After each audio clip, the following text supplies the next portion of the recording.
So yeah, we are discussing system, and we have this will be our third time or fourth time having this conversation. And for those of us who are just joining in, can we also signify? Can I hear? I'll just give it a few minutes just to hear if anybody is just joining for the first time or the second time or the third time.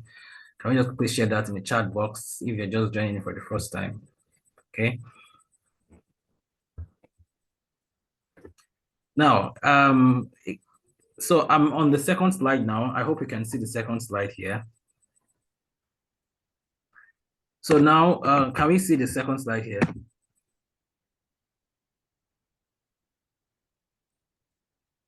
Yes, the recap.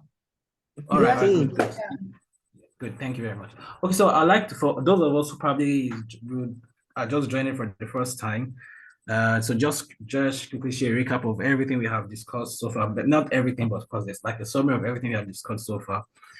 So we try to start off by actually defining why we are here and the objectives of what good agricultural practice is all about by defining what efficiency is. We define efficiency as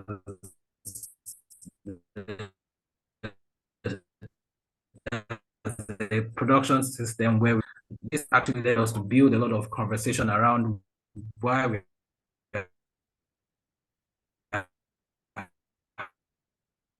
having this kind of conversation at this time. Compare what other people are doing all over the world and what we are doing in Nigeria as it is, having us understand where the gaps are and how we can actually catch up with whatever it is that is being done. And then we went on to introduce what actual good agricultural practices are all about and why this knowledge, why the knowledge of good agricultural practices is what is kind of like limiting us from actually scaling up from our current production structure that we have.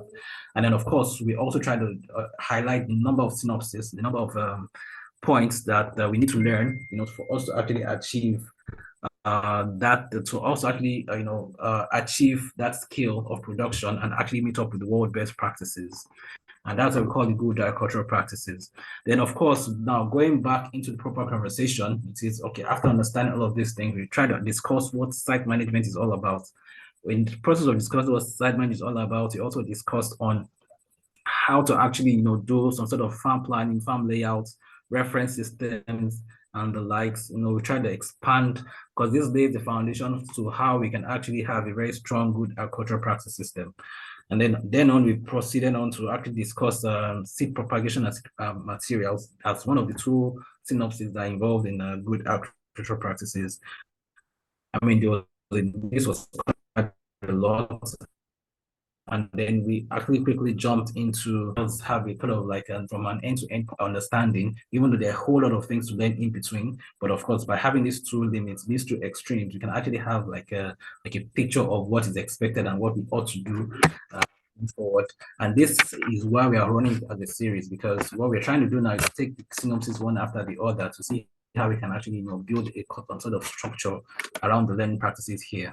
And then we went on to also discuss what actual certification means and what standards mean and what specifications are, trying to understand what they mean and the differences and why these misunderstandings in this knowledge kind of like limits our understanding of how to actually work with the production systems for export market, for structured markets, for internal market, for open markets, and the likes. And then we try to proceed on to actually understand what global cap really means. That is good. I said good agricultural practices are just practices that actually helps us optimize our value production system. Then when we say global gap, it means that these are the global standards. These are so when we say the world best practices, when people who are producing all over the world, people are buying all over the world, when they come together to define what they actually want and how they want it and the like. So this is like a global template, for us to actually use. So we try to discuss that and also discuss how to actually achieve some that kind of a certification, right? And then went on to, so this was probably after mixing everything up together up onto this very moment. That is, so I think the last conversation we had was when we discussed on the comparative cost of some vegetables and spices here in Nigeria. That is because why this was important was because one of the conversations we had then was on how to, because when we say efficiency, meaning that we are discussing, we're discussing urban farming here, trying to encourage us to understand that you have a very big land doesn't mean that you're making the most profit. Or that you have a small land doesn't mean you cannot make profit. Meaning that what we are trying to do is like, even if you have a small land, there's a way you can actually optimize your values by actually finding out the kind of plants that works best in your land in terms of its size, in terms of its quality, in terms of its production output, in terms of its monetary value. So we try to use some examples of some peppers or some stevias and then the shoko and the likes. Some vegetables are they grow there for 4 weeks, 5 weeks, and then you're off. Some of them grow for 6 months. I mean, these are the sort of like the limits that you just have to like understand. So we try to use just some sort of comparative cost analysis just to see how you can just understand what that means. And then we try to use, I try to understand the agronomic, we try to use Shoko as an example, as a case study for that conversation. And unfortunately for us, the last conversation, the network was very bad, and so we couldn't really explore everything as such. So this time around, we are going to be expanding more on that conversation. Now, what we tried to do then was to, so we like we discussed site management, we've discussed economic agronomic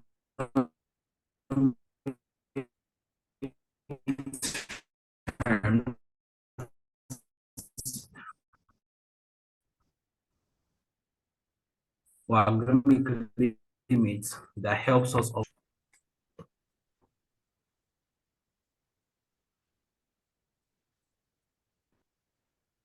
Hello?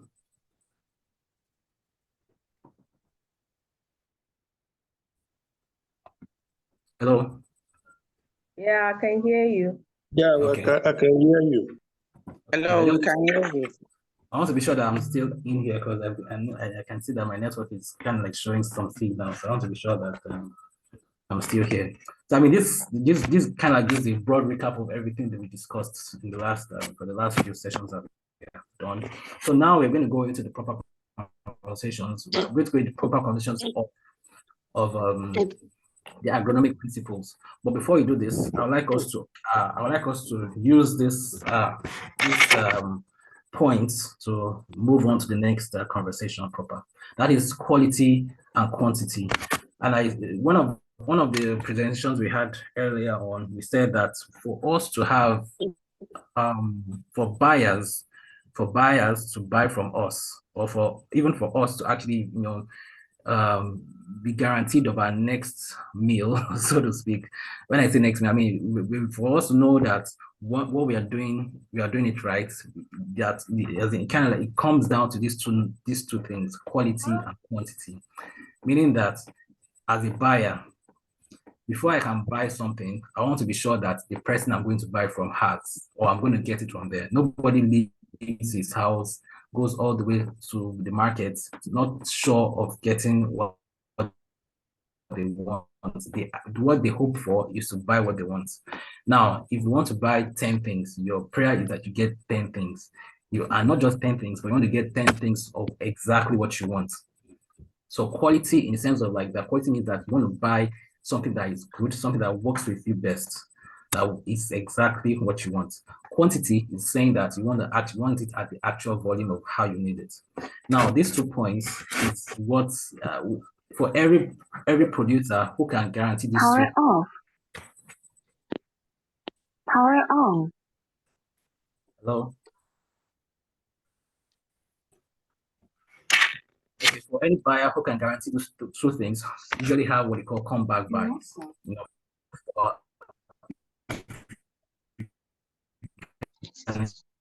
guarantee that I can always get the right quality producer who can guarantee these 2 things. It means you would always expand your volume. You'd always have more customers, so to speak, right? And this is what we're trying to achieve here. Now, if you have one of the challenges that we really face is like inconsistency in our quantity and our quality, and this is why we're actually having this conversation. But of course, now we are only addressing it from one point of our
Hello, can you hear me? Yes, Yes, I I can hear hear you. you. Yeah, we just started Yes, hearing you. Okay. I yes, I can. think the network went out a bit for a while again. Okay, so I think I'll need to share my slide again.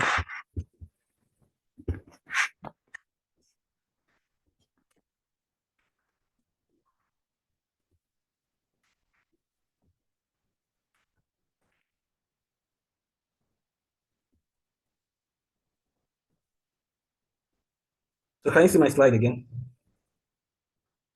Yes, you Yes, I can see that. Okay, so as I was saying about quantity optimization here. Meaning, knowing fully well like that, when we are trying to optimize our production system, numbers matter, and that's what I say quantity. That's what I say quantity. Numbers matter. Now, the number of plants that we have, tells us how well we can actually like it adds up to the volume, right? But it's not just to have high numbers; it's to have numbers that actually work with us. So this is we are using Celosi as a case study right here, right?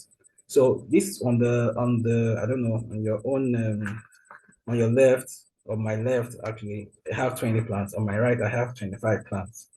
Now on my left there's a spacing of by 0.25 meters, right? And that's 25 cm. That is, so if you're planting at one spot, then the next 25 cm, you're planting the next 25 cm, you're planting the next 25 cm, you're planting the next, right? If you do this on a meter bed, you'll be having 20 plants per square meter. Now, if you did it and you are using, take for example, you're using by 20, like every 20 meters, every 20 cm, you're planting one plant, you'll be having 25 plants, for example. And if you reduce it further, you'll be having more plants, right? Now, this is what this means. On the same land, someone could be having a population of 1,000, while someone else could be having a population of 700. This is what sometimes adds up to it. Now, you might want to say like that, why are people not always just planting a whole lot more per square meter? That's because if you are not careful, if you don't understand what the limits are, you might end up suffocating the plants rather than optimizing them. Meaning that there's a way you have to find the average where it is not too small. Take for example, now this can accommodate a 4, but you only planted 1, right? 1 plant per square meter, 1 plant per meter here. You only planted 1. It means that you are kind of like wasting the other land mass size. And if you could have, if you did 7 here now, it means that you have already choked it up too much. So it's to find, so the optimization here is to find what the highest limit is, so that you don't end up over suffocating the plant and you don't end up under seven the plants. So this is the knowledge that we have to actually acquire when it comes to what volumes. When it comes to volumes, but typically for celosia, the best you can have is this two I just explained to you. But for us to have these two now, it means that there are some practices that you have to understand, that you have to be well aware of before you can actually do it as such like this, because it's not enough to just say you're just planting and planting the volumes. So this is where we are saying that like I said, I'm only using this as an example to actually launch us into the proper conversation of why we have to have that agronomic knowledge. So now we are going proper into the agronomic knowledge requirements, so to speak, for us to have a proper optimized production system. Remember, I said something about quantity and quality. So now I've tried to address the aspect of quantity, even though there's a whole lot more that is attached to quantities. It's not just about the spacing and all of these things. There's so many things that are attached to quantities. But of course, I'll explain this going further as well. But of course, before we go into this, I would like to also use some sort of numbers to explain some things further in this capacity.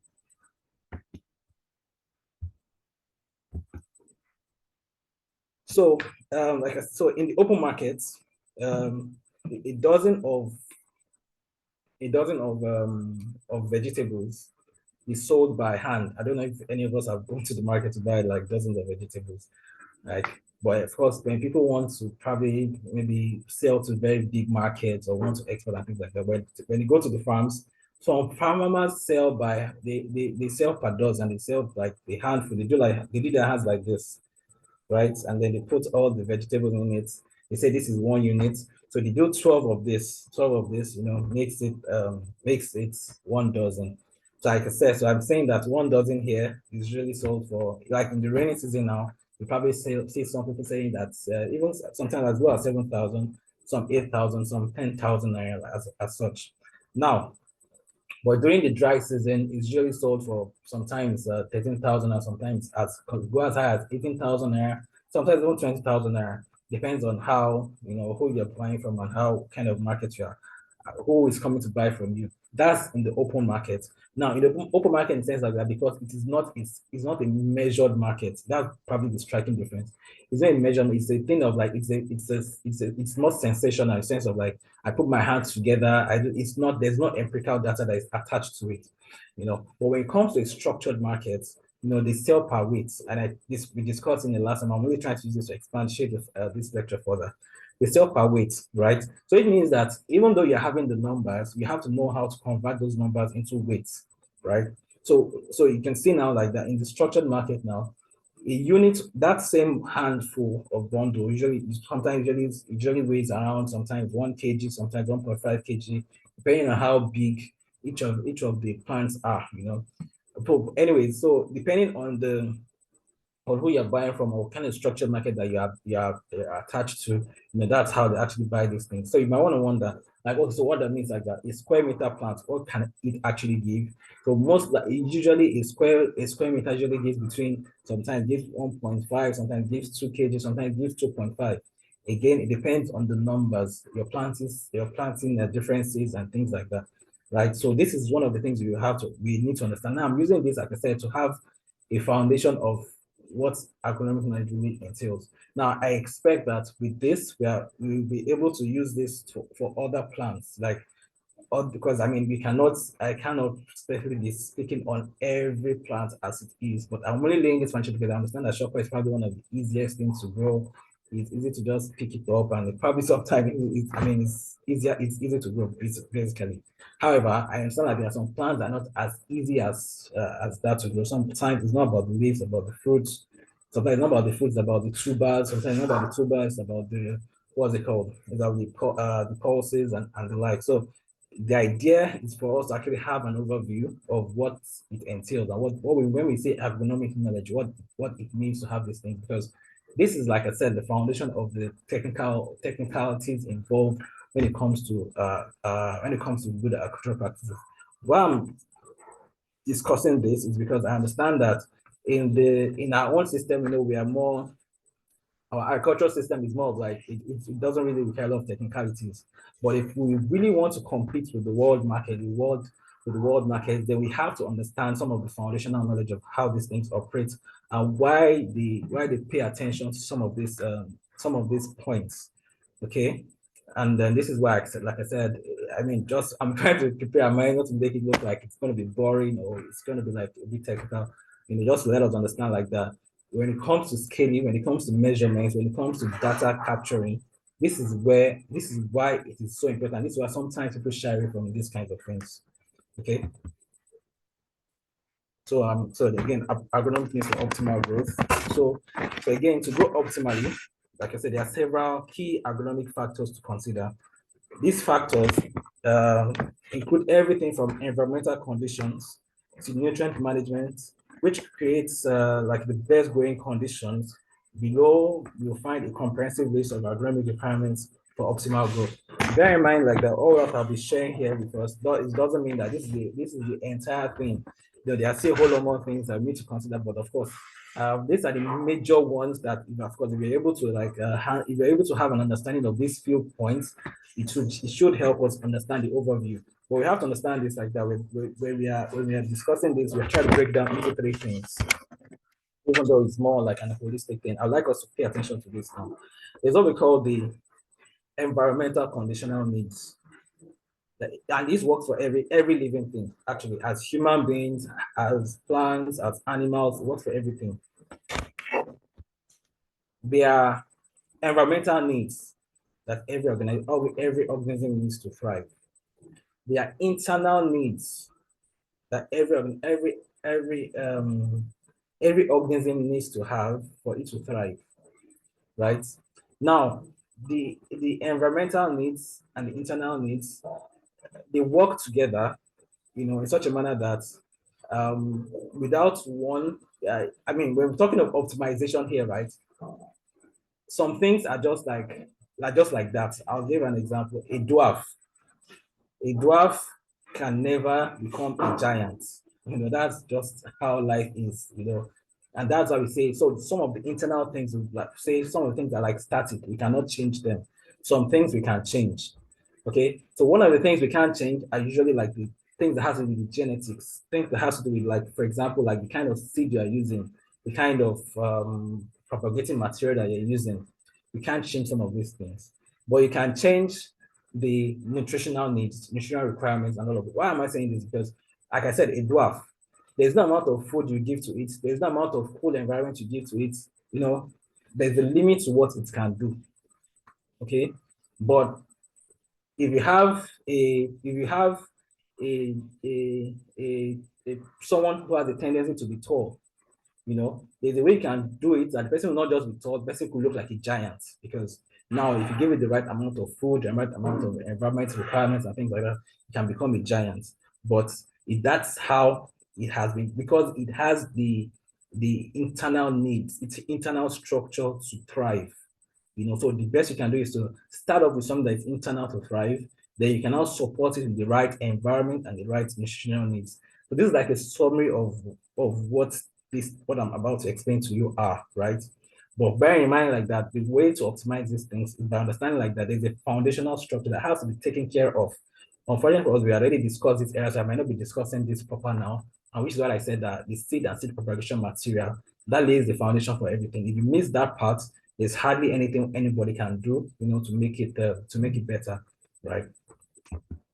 So these are like I said, the agronomic scopes and needs. So we have things like light, temperature, soil pH, water, relative humidity, nutrients, air circulation and wind movements, pruning, training, and pest control, pest and disease control. So this is just like an overview of it all. So I'll quickly run through each and every one of these points, hoping that we'll be able to finish before an hour or less, and then we can now just probably call it a day for today, and probably get the understanding, right? So when we say light, so as plants are like, this is the miracle, right? It's a miracle, because I'm sure most of us, some of us who who work with solar systems in our homes, we have solar lights, right? We have we know what solar. With the world we live in, Nigeria is going to, everybody's going solar, right? Because of the epileptics power supply, right? But anyways, why am I saying this? Why? Okay, sorry, I think I jumped to temperature. So light is different from temperature. Light is intense, like light, like light. Every solar system converts light to electricity, through an inverter. But every plant converts light in the same system. So every leaf is like a solar panel.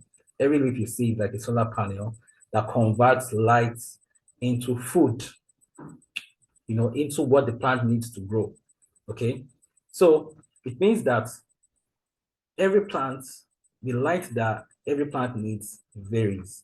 So we have to understand this, like that depending on the kind of plant that you're growing, you have to know the light intensity requirements. Okay, so now try to break it down into three things, right? That is one, the intensity of the light. Like this plant generally require a full sun, some require like a full sunlight, some partial sunlight, some they thrive best in shaded environments. Not so like they don't require exactly the very bright sunlight. But most plants, so there's what we call day length periods, okay? So some plants usually require between 6 to 8 hours day length period. That is, they want the light intensity between 6 to 8 hours. Some actually go as high as 12 hours. So it's called a day length period. It's one of the requirements for for plants to grow. Then what we call like light quality. That is, so there are different wavelengths of light that processes like photosynthesis and flowering and blooms and the lights. So like I said, the intensity, so this kind of like matches with the intensity. That is how bright is that light? The brightness also affects the kind of light. Say for example, like I know some pepper plants require very high intensity. They thrive when the sun is when the light intensity now, please don't get, I know most of the time we mix up so when we get outside, it's, this sun is very hot. Sometimes it's very hot, but not very bright. Sometimes it's very bright, but not very hot. So what we are discussing here is the brightness, that is how bright the light is. Okay. Then of course what we call the photo period, and I think this also goes with the day length period. That is, some plants is perhaps specific day length. So period means that like how long does that light stay for? How long does it stay for? So there are some plants that they are like the same way we say we are in the shorter days, we're in the longer days. So these things, longer days, shorter days, they also affect the plants. When you have a plant that thrives best in the shorter day period, it might not thrive best when it's on the longer day period.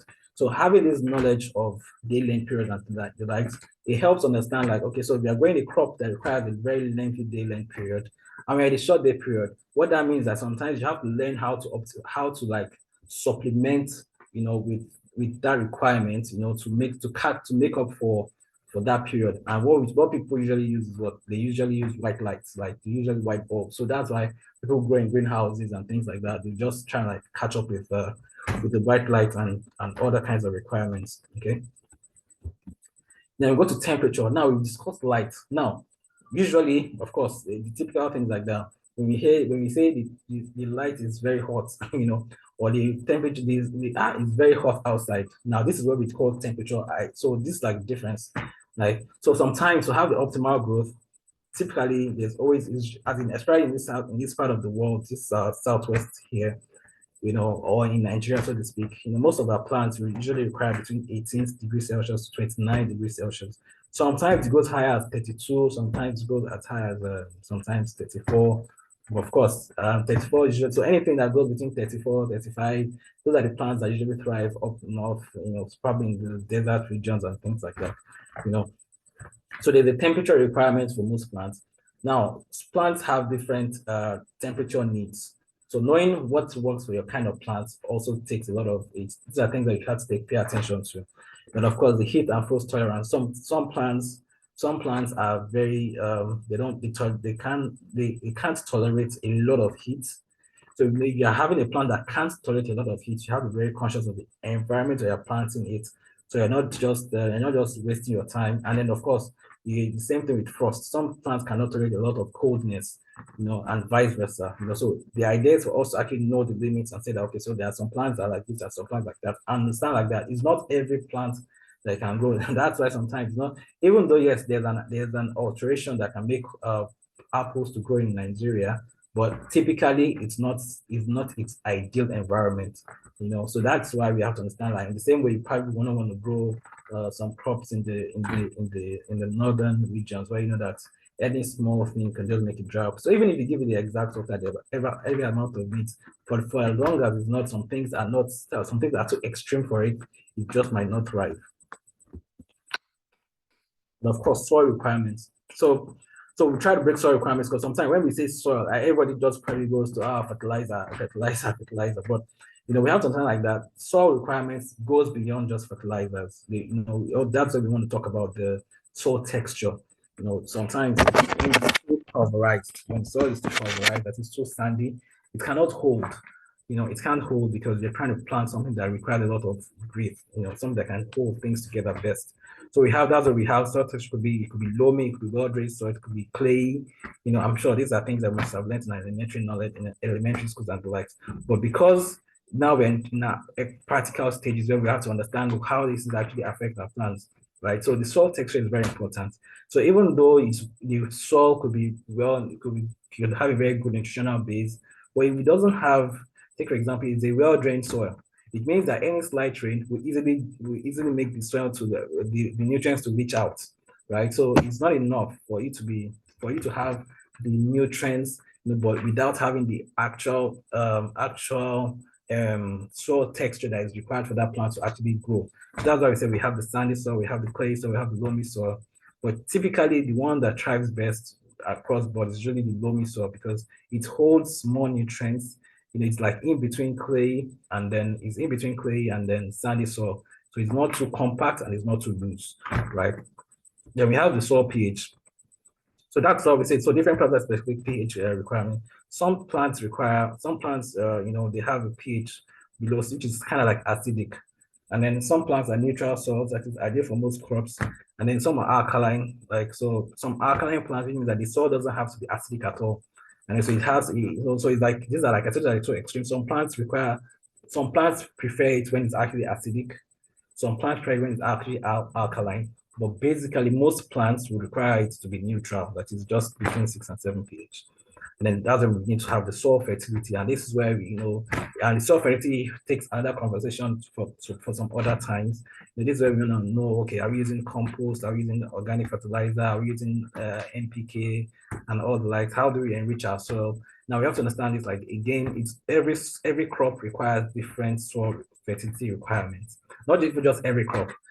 Every crop needs, say for example, if you are growing leafy vegetables, the nutrient requirement is different from if you are growing for fruits. You understand? If you're growing for tubers, it's different from if you're growing for pulse. If you're growing for what's it called? What's it called? For nitrogen fixers, that is like the granules, the pulses, and things that has to do with the like beans, crops that fix nitrogen into the soil. So basically, yeah. So they have different requirements. Okay. So that's why it's important to also know that it's not enough to say, and this is something that works in Nigeria a lot. Like every small empowerment, or you're giving everybody fertilizer, NPK, you're giving everybody this. It's not a one size fits all thing.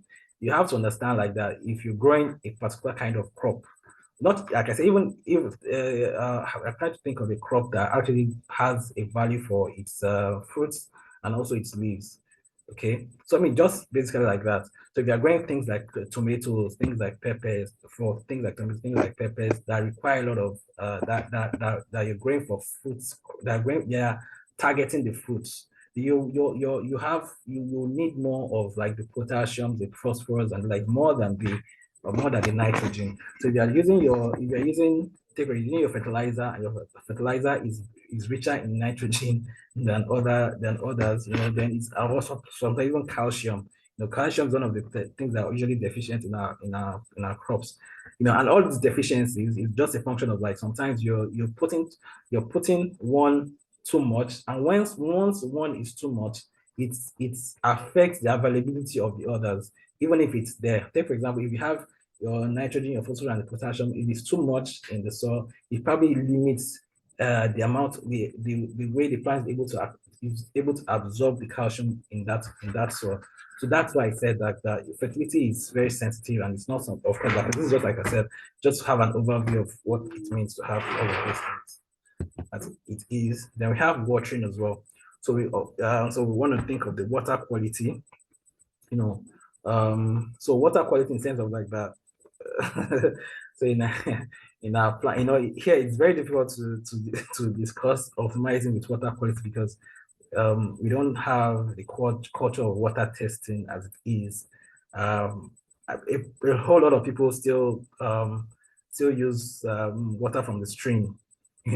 I've been to one particular place where the stream, I could see someone, defecating just like 2 meters away from where the person who was, using the water to wet and it was wetting leafy crops, right?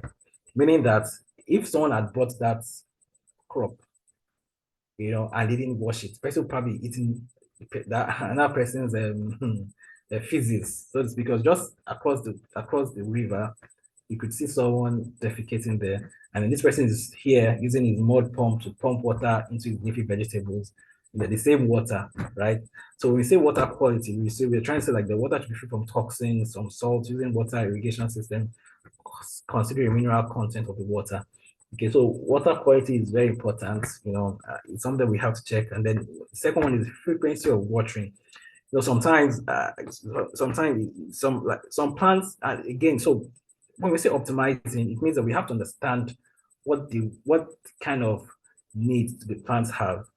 Sometimes the plants don't thrive because we are overwatering sometimes.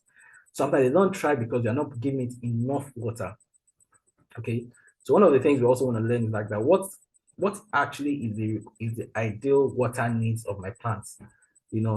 So you don't end up overwatering. Because sometimes it's just when this happens a lot to people who use open systems and they have drip irrigation systems where they are watering and then the water keeps pump, pump, pump, pump, pump, pump, pump. And it keeps doing that, and it's too much. It means that you are actually washing out all the nutrients into the ground. You're washing it down. It's going further down every day because you're not balancing the water needs with the environment. So the typical thing to do is to use it, in such a manner that you're not. It's like saying you're trying to dissolve something, but you don't want to over dissolve it. So you're not using it in such a manner that it's too watery. At the same time, it's not too much, it's not enough. So knowing the balance is very important.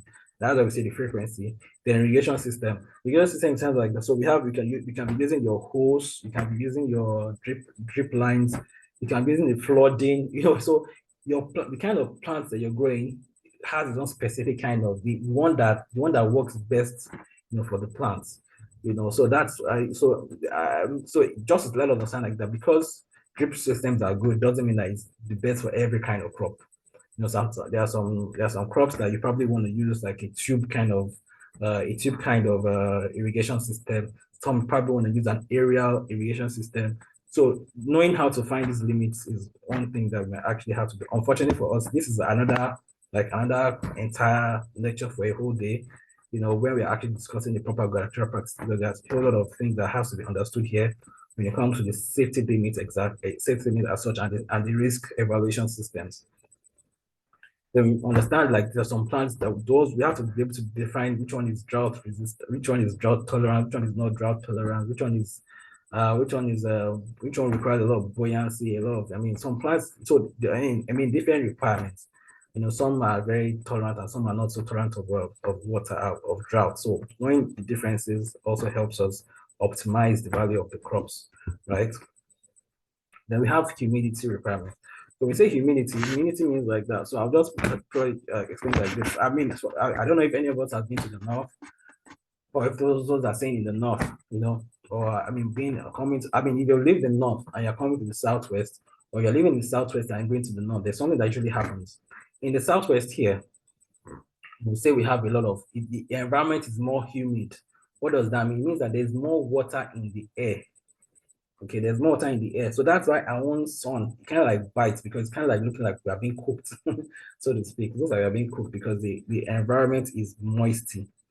But up north, the sun is high, but there's very little water in it. So it's dry. So the sun is dry there. So that's to say that there it has very low humidity. Okay, so what does that mean? It's like that humidity is just more like saying the amount of water in the air, compared to the one that doesn't have water in the air. So some plants require very low humidity, some plants require very high humidity. So knowing these differences also helps us understand, okay, so in my environment now, say for example, now some crops thrive, you just see them thriving during the dry season, even in the southwest here. And that's because you just have to understand like that, probably that plant requires very low humidity. Sometimes just look at like the is the sun intensity is too high, it's too low. But sometimes it's just that humidity that is just the difference. Typically, most plants really require between 50 and 70% of humidity to thrive. Then, like I said, okay, I've mentioned nutrients. So nutrient requirements, right? So nutrient requirements. So we have micro and macronutrients. So micronutrients, things that the plants they are heavy users. They take a lot of those nutrients. So that the typical ones we have is the nitrogen, phosphorus, the potassium, sometimes calcium. So yes, they're heavy. They are heavy. So in fact, we could say that the bulk of what they consume is usually the nutrients are actually very heavy nutrients. And then in micronutrients, that they take them in very small quantities, very, very small quantities, but as small as they are, they're very important. So there's also we call the essential nutrients, which means that whether it's small, whether it's big, they're essential. They have to be there. They have to use. They need them to. Those are what we call essential elements. And some of them are not exactly essential. They're like, but if they were there, it would actually help them optimize their values. So those are what we call the non-essentials, non-essential elements, right? So those are like the nutrient requirements. So understanding what the nutrient requirements are is also it plays a very important role, because it's like saying that it's like a formula. Sometimes it's like you need more of nitrogen away from phosphorus and potassium. Sometimes they need more potassium, with less requirements from nitrogen and phosphorus. Sometimes they need more calcium, against others. And if we are doing organic agriculture precisely, so this is where what happens is like now you have to understand how to balance your organic production system. So sometimes it's knowing that okay, so banana has more of a nitrogen, I'm sorry, more of a potassium. Okay, so we can actually add nitrogen to my soil mix. Sure, we are doing organic agriculture, or we can actually add eggshells to it because we want more calcium, or we can add. So just understand like that, because you want to actually have, we are trying to plant a particular kind of crop, means that you have to understand how to adjust the nutrient requirements while you're actually doing your kind of like your compost.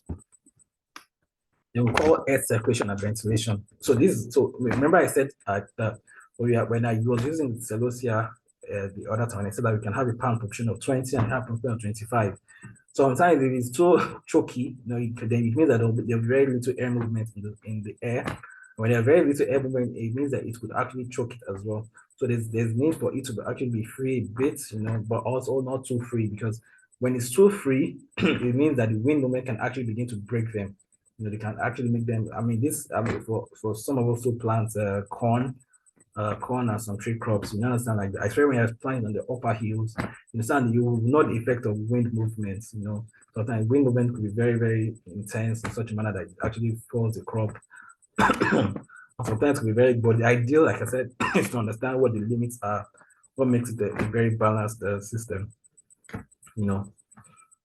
So, but basically, having a very good wind movement, helps for pollination, helps for so many things like that. And sometimes the disadvantage is like it also transfers diseases sometimes. But typically, when you have a very low humidity, very good wind movement, it basically just helps to regulate, even disease control. The plant just looks more healthier when there's an ideal wind movement. So the idea is just like that. We also need to understand what is ideal for the kind of crops that are growing. For those who are growing things like bananas, plantains, and the like, you understand that at some point, if you don't control the wind movement, you just come back to your plant, just say that, oh, your plants are actually broken, broken. So that's why if you find out like you're in an environment where the wind movement is too high, you probably want to use wind breakers or things like that. Okay, so we have pruning and training. So some plants, like this works for tomatoes, works for cucumbers, works for most of all these vegetables, right? So you have to know how to prune them, how to cut. So there's a way you can actually adjust it to make it bulkier. There's a way you can adjust to make it taller. So knowing how to, again, it's a function of what you want to take out of the plants. So knowing how to adjust some of these things also helps to balance up how to manage what you want. Say even like I said, the vegetables as well, there's a way you're supposed to harvest it. If you keep harvesting, I can keep harvesting from that same crop for over like 3 or 4 times. But if you don't know how to prune and cut and trim and all of these things, you might just reduce the potentials of that plant, right? So mulching typically is just a way of reducing so just trapping the soil, trapping it from excessive transpiration, and trying to this is a way of also regulating the water usage of the plants, such a manner that you don't just have excessive water leaving the soil, or of course this mulch also helps to Also helps to what's it called, to provide nutrients to the soil. But it's, of course, mulching is very is somehow, because take for example, using plastic mulch, it means that you're not adding or subtracting any nutrients for it. Basically, you're just trying to protect the soil and environment from weeds, from water losses and the like. You're trying to trap the soil, and then protect it from excessive foreign bodies, but of course, but if you're using organic type of mulch, take for example, they're using dead plants and things like that to cover the soil, then it means that by the time those things decay, they could also help to add nutrients to the soil. But like I said earlier, sometimes you don't want to add too much of what you don't want to the soil.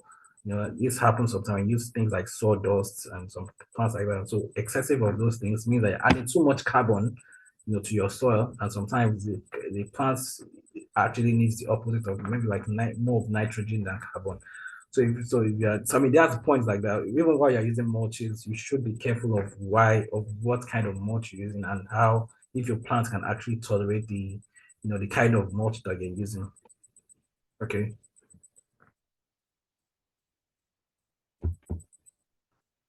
And then pest and disease control. So one of the things that I also want to manage is the pest and disease. So we have so basically, when you say pest and disease control, when it comes to good agricultural practice, we just basically focus on like integrated pest management system. That is knowing how to adjust. This is like another lecture for another time. We cannot probably explore all of this, but basically, it's just knowing how to identify the kind of pest that usually attacks your crops, knowing kind of ideal spacing system that best works for your crop, knowing the kind of resistant varieties that best work for your crops, and kind of treatment that it needs, and the kind of treatment. But basically, what we're trying, when we say IPM, it's like saying that how can we prevent even the pest or disease from penetrating before we even begin to think of controlling them. So, and of course, regular monitoring is one of the key ways to actually achieve this, and some other practices as such. And of course, soil aeration. So soil aeration, this also works with soil, what's it called? Soil management. But yes, but soil aeration is sometimes it's better you put it aside, because aeration is a way of like sometimes it's a way of putting air oxygen into the air, because the plant sometimes also breathes, but sometimes it's when it's too much, again, it's a problem. When it's too low, it's also a problem. But the ideal thing is for us to actually begin, so that the roots can actually penetrate better. So it's like saying, and this sometimes affects a lot of crops, like especially tuber crops, like yam, potatoes and the likes. If it's not, and that this is why the growing in plastic bags or in bags, works very well for yams and the like, because by planting them like that, the soil is very, very, it's loose, because you've added the soil to it and that kind of thing. So it's loose, and it's. So the ideal thing is that when you have, so it means that the roots can easily penetrate. There's air, oxygen, it can breathe, it can walk, it can. So that's what aeration does. So it gives oxygen. It gives not just the. So sometimes, like if you're, especially for the organic producers, the same way it works for the roots. It also helps the soil organisms to live. So you have things like worms. Worms are able to live better, and then they can actually help burrow into the soil, and also keep increasing the oxygen in the soil, right? And also, so it's like saying that this helps to prevent compaction. So we don't want to have your soil too compact. It's too compact soil. It's like saying you've already turned it into a stone, and then it means that it becomes very hard for the root to begin to penetrate, for it to begin to break through. Okay, and that's why I said it's very good for the nutrition. It's very good for the roots, for nutrient uptake. When the soil is a bit loose, it means that the way it means that nutrients can be dissolved better, right? So that's soil aeration. So I mean, this just explain how to do this. So you can actually do this by you can loosen the soil by adding some sort of extra. So if you add extra soil to it, if it's too loamy, if it's loamy soil is just ideal. So usually when it comes to texture, there's hardly can be anything you can do. But when it comes to tilling and cultivation, you can always till it a bit, like using your hose and light to till it a bit. Then composting, like adding organic matter to it. So by organic matter, so it means that you can, oh, like I said, you can bring in soil, soil organisms like worms, like I said, and all of those things. The advantage in that is like the while you're doing that, sometimes might be also be introducing some other harmful soil organisms into the soil, you know. So I mean, it's just a way of understanding how to create the balance. And of course, having your beds raised, you know, if you're having a raised bed, it's like saying you're adding soil to the soil. So that helps you have a looser soil, you know, and having a very good amendment to the soil. So I think with this, I'm able to be rounding it up here, and then probably preparing us for the next conversation, which is going to be more about like about risk assessment. This way, but of course, this conversation I would have to be, because right now we're at a point where we have to like structure these conversations because yeah, we are getting deeper and we have to be sure of our commitment to this, because we just don't want to be having this kind of conversation without having some sort of feedback to see those who are practicing, those who understand it, and those who are ready to follow through. Right. So, like I said, the next conversation is going to be risk assessment. And in risk assessment here, we'll be discussing more on what are the things you have to understand, you know, to limit your risk exposures. That is even before you start. For those of us who started with us, you know, I gave you some sort of questions, right? About what kind of crops do you want to grow? What are the environmental needs? What kind of amount of money you want to make from it? And are you ready for some? I mean, there are a couple of questions asked, anyways. So the idea behind that was just to help us understand the risk, so help us manage the risk of our exposures, right? So while we're having the conversion risk assessment, what this should do for us is to, like I said, is to help us adjust some things and, you know, be very practical with ourselves. I can tell you for a fact that there are thousands and one projects in Nigeria that has taken billions of naira. I'm saying billions because these are very heavy projects run by the federal government, by private organizations, and so many things like that. That's put us in a whole lot of situations just because we did not do a proper risk assessment. I'll give a typical example without mentioning names. There are some plants, there are some industries, there are some factories that have been built without having the right amount of inputs. But because everybody assumes that we have it in abundance, you know, they just created a lot of factories in so many places like that.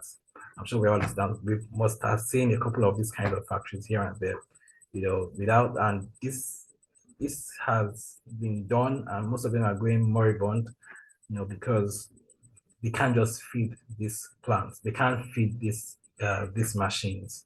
You know, there was a particular one I know of that by the time the vessel was going, I think it was a cassava plant or some cassava processing plant, very big one. By the time the person was going to start operations, by the time the person, you know, requested for the input, the person had gone around the entire community, and all what he could get could only feed it for just one day. You know, and the person was supposed to be running every day. So apparently they had to go in from communities to communities to communities to communities just to get the amount of plants that are required for this to feed these plants.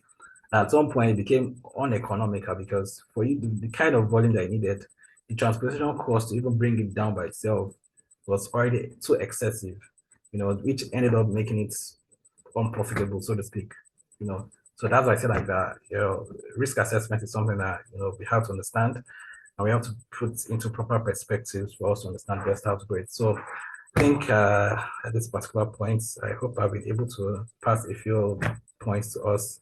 And I hope I haven't been too boring, and I hope we've been able to understand a few things. So I think I can round it up from here. Thank you very much for paying attention to this very moment. I appreciate your time spent. Thank you very much.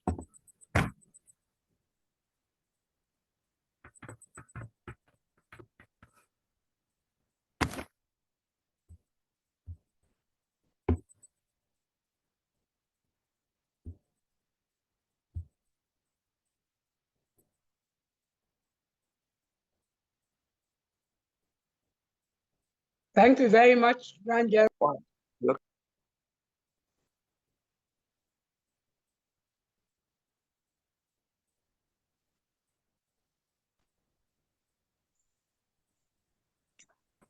Okay. So Thank you, Doc. We appreciate for your time and this lecture.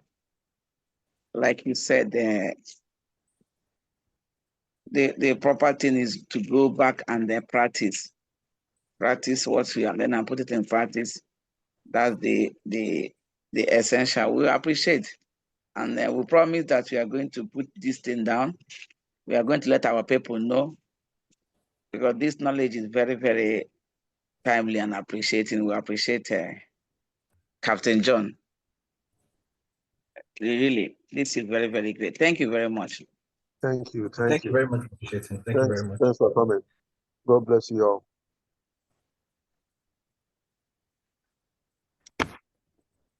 Okay. Topper, thank you very much, okay? Yes, sir. Yes, sir. So I think we can actually end it here. So thank you very much for paying attention and Thank you. Edit the video, do whatever, and let us share it with people, okay? Thank you very much. I appreciate it. All right, sir.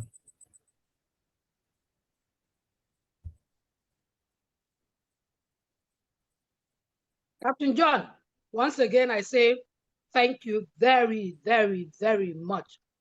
Thank you. God bless you.